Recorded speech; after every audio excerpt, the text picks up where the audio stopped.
ህዝባዊ ወያነ ሓርነት ትግራይ ወደ ሥራ የመለሰው የትግራይ ክልል ምክር ቤት የግዳጅ ወታደራዊ አገልግሎትንና በሞት የሚያስቀጡ ድንጋጌዎችን የያዘው አዋጅ ተግባራዊ እንዲሆን ትዕዛዝ አስተላለፈ። በመዲናዋ የመኖሪያ ቤት የኪራይ ዋጋ ተመን ከሰኔ ወር መጨረሻ ጀምሮ ይተገበራል። በዝርዝር እንመለከተዋለን። አሜሪካ በትግራይ የሰላም ሂደትን የሚያደናቅፉ አካላትን አሳስባለች፣ ማስጠንቀቂያም ሰጥታለች። እንመለስበታለን። እኛ ኮሪያውያን በኮሪያ ጦርነት ወቅት የከፈላችሁትን መስዋዕትነት መቼም ቢሆን አንረሳውም ሲሉ የኮሪያ አምባሳደር ገለጹ። ጤና ይስጥልኝ ክቡራንና ክቡራት የቻናሌ ቤተሰቦች፣ ለሰዓቱ ያዘጋጀኋቸውን አጫጭር ዘገባዎች ወደ እናንተ ይዤ ቀርቤያለሁ። እስከ ፍጻሜው ድረስ እንድትከታተሉ በአክብሮት እየጠየቁ ለቻናሉ አዲስ ከሆናችሁ ሰብስክራይብ እንዲሁም ላይክ እና ሼር ማድረግ እንዳይዘነጋ። ወደ ዝርዝር ዜናዎች አልፋለሁ።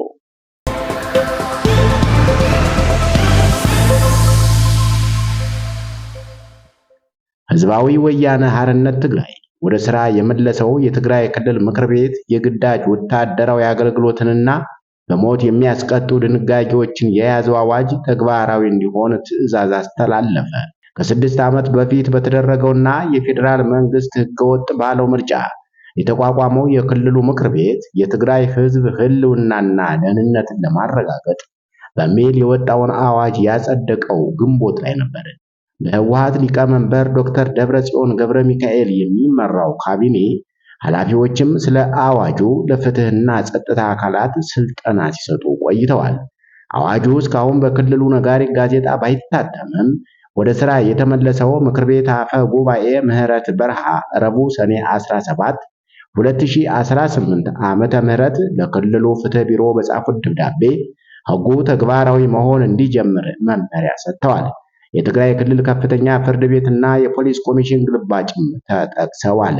አፈ ጉባኤዋ በደብዳቤያቸው በባለፈው ጉባኤያችን የጸደቀው 46 ገጽ የያዘ የህዝብ ትግራይ ህልውናና ደህንነት አዋጅ በነጋሪት ጋዜጣ እስኪታተም ድረስ በጊዜያዊነት እየሰራችሁበት እንድትቆዩ እናሳስባለን ብለዋል።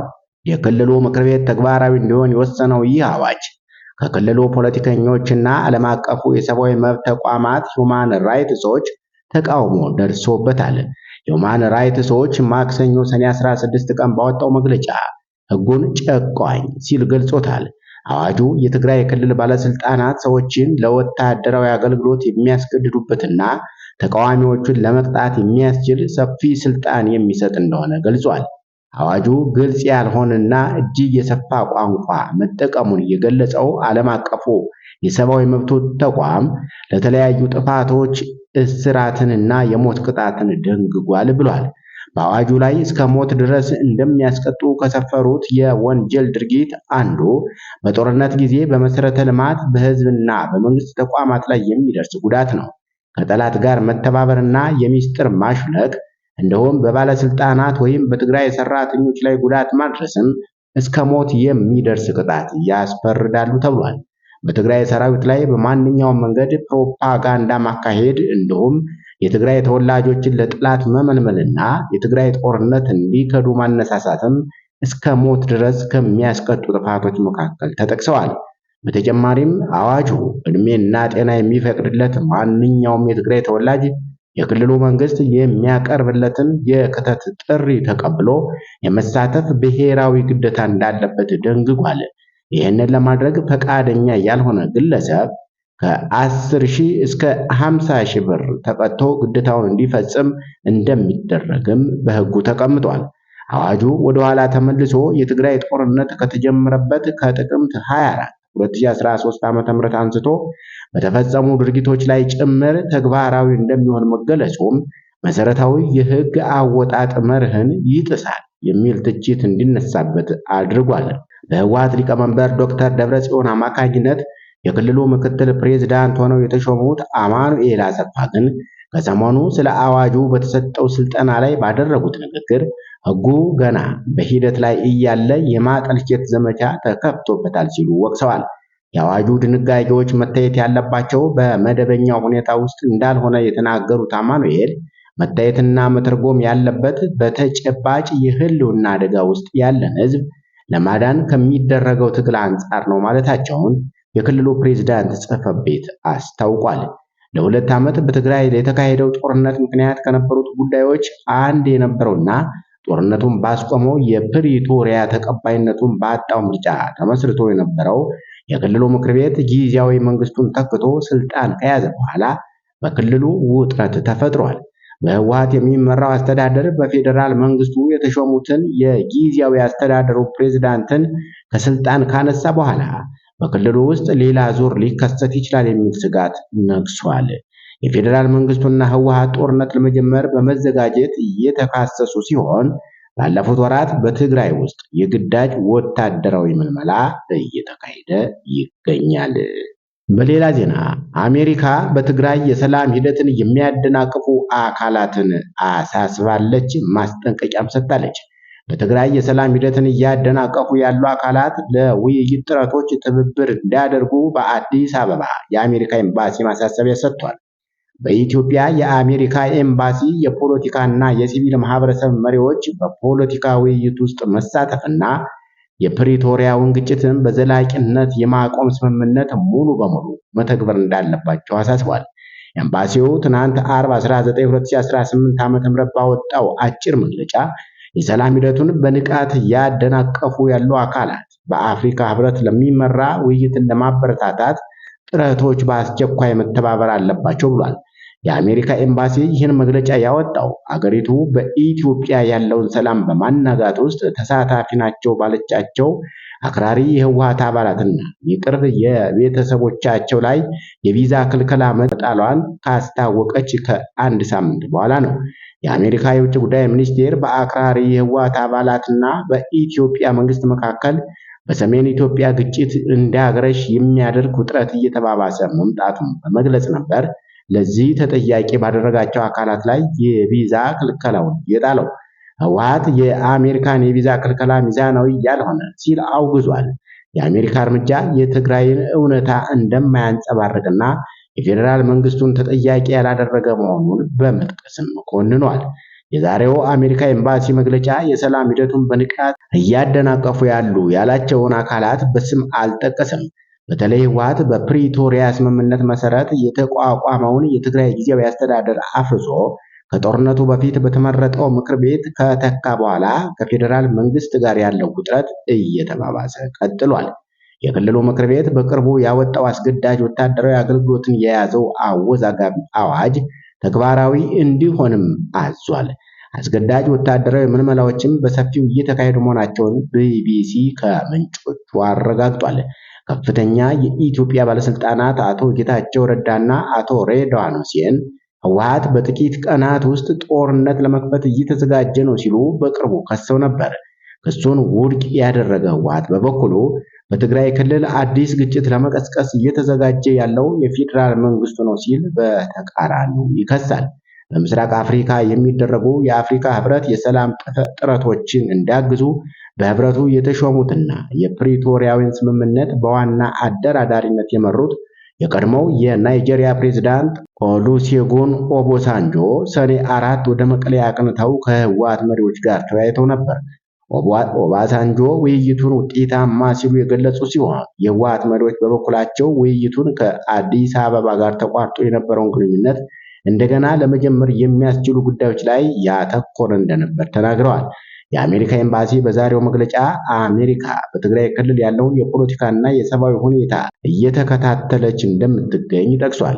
አሜሪካ ለትግራይ ክልል የሚደረገውን ወሳኝና የህወሓት አድን ሰብአዊ እርዳታ አቅርቦትን መደገፏን እንደምትቀጥል የገለጸው ኤምባሲው በክልሉ ውስጥ ዘላቂ መረጋጋት መኖሩ ደግሞ ለሂደቱ ቀጣይነት ወሳኝነት እንዳለው አጽንዖት ሰጥቷል። በአዲስ አበባ የሚገኘው የአሜሪካ ኤምባሲ ባለስልጣናት ወደፊት በትግራይ በሚያደርጉት ጉብኝት ከክልሉ መሪዎችና የሰብአዊ እርዳታ አስፈጻሚዎች ጋር እንደሚነጋገሩም በመግለጫው ተመልክቷል። ጉብኝቱ የሚደረግበት ትክክለኛ ጊዜ ግን አልተጠቀሰም ነው የተባለው። በመዲናዋ የመኖሪያ ቤት የኪራይ ዋጋ ተመን ከሰኔ ወር መጨረሻ ጀምሮ ይተገበራል ተብሏል። በአዲስ አበባ ከተማ የመኖሪያ ቤት የኪራይ ዋጋን ለመተመን የተጠናው ጥናት ግኝት ከሰኔ 30 ቀን 2018 ዓ.ም ጀምሮ ተግባራዊ ይደረጋል። የከተማ አስተዳደሩ ቤቶች ልማቶችና አስተዳደር ቢሮ የ2019 ዓ.ም የመኖሪያ ቤት ኪራይ ዋጋ መወሰኛ ጥናት የፓናል ውይይት በዛሬው ዕለት አካሂዷል። የቢሮው ኃላፊ ቅድስት ወልደ ጊዮርጊስ በዚሁ ወቅት እንዳሉት የመኖሪያ ቤት ኪራይ ቁጥጥርና አስተዳደር አዋጅ ከ2016 ዓ.ም ጀምሮ በከተማዋ ተግባራዊ እየተደረገ ይገኛል። ከ2016 ዓ.ም ጀምሮ ተግባራዊ የተደረገ ውል ለ2 ዓመት እንደሚያገለግል ጠቁመው አዋጁ አንድ ተከራይ አንድ ቦታ ላይ ቢያንስ ለ2 ዓመት ተረጋግቶ እንዲቆይ ያስችላል ብለዋል። በየዓመቱ በሚከናወነው የዋጋ ጥናት መሰረት የዋጋ ማሻሻያዎች የሚደረጉ ሲሆን በአዋጁ መሰረት የ2019 የቤት ኪራይ የዋጋ ተመን ጥናት መከናወኑን ተናግረዋል። የኪራይ ተመን ጥናቱ የተከራዮችን የመክፈል አቅም ባገናዘበና የአከራዮችን ገቢ በማይጎዳ መንገድ ሁሉንም ክፍለ ከተሞች ታሳቢ በማድረግ መከናወኑን አመልክተዋል። የውል እድሳቱ በቴክኖሎጂ በታገዘ መልኩ እንደሚከናወን ገልጸው በሁለቱ ክፍለ ከተሞች በሚገኙ መሶብ የአንድ ማዕከል አገልግሎት በመሄድ መዋል እንደሚቻል አስረድተዋል። እኛ ኮሪያውያን በኮሪያ ጦርነት ወቅት የከፈላችሁትን መስዋዕትነት መቼም ቢሆን አንረሳውም ሲሉ የኮሪያ አምባሳደር ገልጸዋል። በኮሪያ ጦርነት ወቅት የኢትዮጵያውያን ጀግኖች የከፈሉትን ታሪካዊ መስዋዕትነት ለመዘከርና በአሁኑ ወቅት በሕይወት ያሉትን አርበኞች ለመደገፍ የሚያስችል አዲስ ፕሮጀክት በይፋ ተጀምሯል። የኢትዮጵያ ኮሪያ ዘማቾች ማህበር እንዳስታወቀው ወደ ኮሪያ ዘምተው ከተመለሱት ጀግኖች መካከል በአሁኑ ወቅት እድሜያቸው ከ90 ዓመት በላይ የሆኑና በሕይወት የሚገኙት 46 ዘማቾች ብቻ ናቸው። እነዚህ አርበኞች አሁን ላይ ከጤና መታወክና ከኢኮኖሚ ችግሮች ጋር እየተጋፈጡ ቢሆንም ከኮሪያ ሪፐብሊክ ጋር ያላቸውን ታሪካዊ ትስስር አጠናክረው ቀጥለዋል። ይህንን ታሳቢ በማድረግ የጀግኖቹን የዕድሜ ልክ ምኞት ለመፈጸም በኤልጂ ኤሌክትሮኒክስ በወርልድ ቱጌዘር እና በዘማቾች ማህበር ጥምረት የተዘጋጀው የአንድ ዓመት ፕሮጀክት የሚከተሉትን ዋና ዋና ተግባራት ያከናውናል።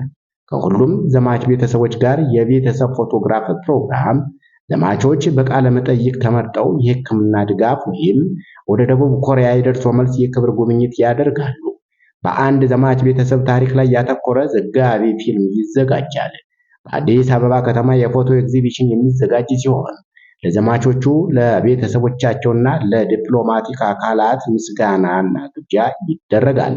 የኮሪያ ሪፐብሊክ አምባሳደር ጆንግ ካንግ እኛ ኮሪያውያን በኮሪያ ጦርነት ወቅት የከፈላችሁትን መስዋዕትነት መቼም ቢሆን አንረሳውም በማለት አይታችኋት የማታውቋትን ሀገር ለማዳን ብላችሁ ከቤታችሁ በሺዎች የሚቆጠሩ ኪሎ ሜትሮችን ተጉዛችኋል። እናንተን መቼም ቢሆን አንረሳችሁም። የእናንተ ድፍረት፣ ቁርጠኝነትና መስዋዕትነት በሁሉም የኮሪያ ሕዝቦች ልብ ውስጥ ለዘላለም ተቀርጾ ይኖራል።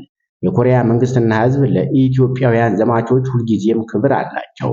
የኢትዮጵያ ኮሪያ ዘማቾች ማህበር ፕሬዝዳንት ኮሎኔል እስጢፋኖስ በበኩላቸው ኮሪያ ችግር ውስጥ በሆነችበት ሰዓት እርዳታ ተጠይቀን በመርዳታችን በጣም ደስተኞች ነን። በዘመትንበትም ወቅት በጣም ደስተኞች ነበር። ይቺን ሀገር በመርዳታችን በጣም የተደሰትንበት ጊዜ መጥቷል። ኮሪያ በጦርነት በጣም ተጎድታ በቅኝ ገዢዎች ንብረቶቿ ተዘርፈውና የወደሙ ቢሆንም አሁን ላይ ከምንም ተነስተው እዚህ የእድገት ደረጃ ላይ በመድረሳቸው ራሳቸውን ብቻ ሳይሆን በጭንቅ ጊዜያቸው የረዳናቸውን እኛንም አኩርተውናል ብለዋል። እስካሁን እኛ እንረዳ ነበር፣ ዛሬ ግን እኛም መርዳት ጀምረናል ብለው እየረዱን ነው። ለሁሉም ዘማች የሚሆን ሐውልት አቆመውልናል። ችግሮቻችን ያለምንም ማቋረጥ እያዩ እያገዙን ነው ሲሉ ተናግረዋል። ክቡራንና ክቡራት የቻናል ቤተሰቦች ለሰዓቱ ያዘጋጀኋቸው ዘገባዎች እስካሁን የተከታተላችኋቸውን ይመስሉ ነበር። አብራችሁኝ ስለቆያችሁ ከልብ እያመሰገንኩ ለቻናሉ አዲስ ከሆናችሁ ሰብስክራይብ እንዲሁም ላይክና ሼር በማድረግ እንድታበረታቱኝ በአክብሮት ጠይቃለሁ። መልካም ቀን እንዲሆንላችሁ ተመኘው። ሰላም ላችሁ። ሰላም